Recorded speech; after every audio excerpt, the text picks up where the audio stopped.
एक सुबह एक राजा के महल के द्वार पर बड़ी भीड़ थी। भीड़ बढ़ती ही गई। सुबह से सांझ हो गई।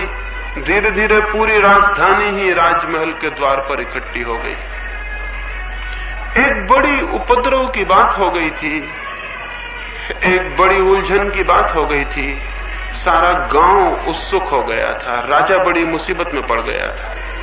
सुबह सुबह एक भिक्षु ने उसके दरवाजे पर भिक्षा मांगी थी। राजा ने उससे कहा था कि तुम पहले याचक हो, जो भी मांगोगे मैं दे दूंगा। भिक्षुक ने कहा एक बार सोच लें, क्योंकि ऐसा भी हो सकता है कि न दे पाए। ऐसे में कोई बड़ी मांग लेके नहीं आया हूं। देखते हैं मेरा भिक्षा पात्र बहुत छोटा है, इससे ज्यादा मांगूंगा भी तो रखूंगा कहां।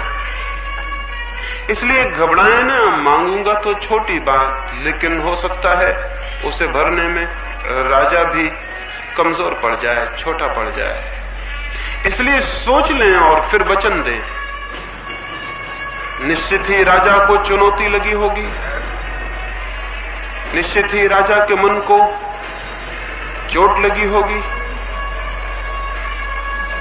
उसने कहा कि तुम जो कहोगे पूरा करूंगा, मांगो। उस भिक्षु ने कहा मेरा ये जो भिक्षा का पात्र है, इसे यदि पूरा भर दें तो मैं तृप्त हो जाऊं और चला जाऊं। राजा ने कहा ये कौन बड़ी बात है, ये कौन कठिनाई की बात है। एक राजा के लिए, एक सम्राट के लिए किस चीज से तुम चाहते हो कि इसे मैं भर दूं। उस भिक्षु ने कहा ये मेरी कोई मांग नहीं, बस मेरा पात्र भर जाए, इतना काफी। राजा ने कहा छोटा सा पात्र है। अपने खजांचियों को कहा कि जाओ हीरे जवाहरातों से भर दो। उसके पास तिजोरियां थी अकूत। उसके पास धन था जो कभी गिना नहीं जा सका। उसके पास दौलत थी जिसका कोई हिसाब न था। उसका राज्य था जिसकी कोई सीमाएं न थी। सोचा कि क्या भिक्षा पात्र ही जब कोई भिक्षु लेके आ गया है और पूरे भरने की मांग की है, तो क्या अनाज के दानों से भरूं। तो उसने भर दिया पूरा भिक्षा पात्र। भरने की कोशिश की, उसी कोशिश में सांझ हो गई थी। उसकी सारी तिजोरियां खाली होती गईं। वो भिक्षा पात्र बड़ा अजीब था, वो भरता ही ना था। धीरे धीरे उसके अकूत खजाने खाली हो गए और संध्या की जब उदासी उतरने लगी नगर पर, तब राजा के महल में भी घनघोर अंधकार छा गया। वो भिक्षा पात्र भरता ही ना था। सुबह से सांझ हो गई थी। जितनी संपत्ति राजा के पास थी वो डाल चुका था और वो भिक्षु खड़ा था और राजधानी के लोग इकट्ठे होते चले गए थे। अजीब थी बात।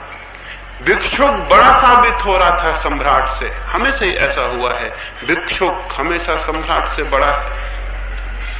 सम्राट चुक जाए लेकिन भिक्षुक का मन कभी भरता नहीं। वो भिक्षु का पात्र भी नहीं भरता था।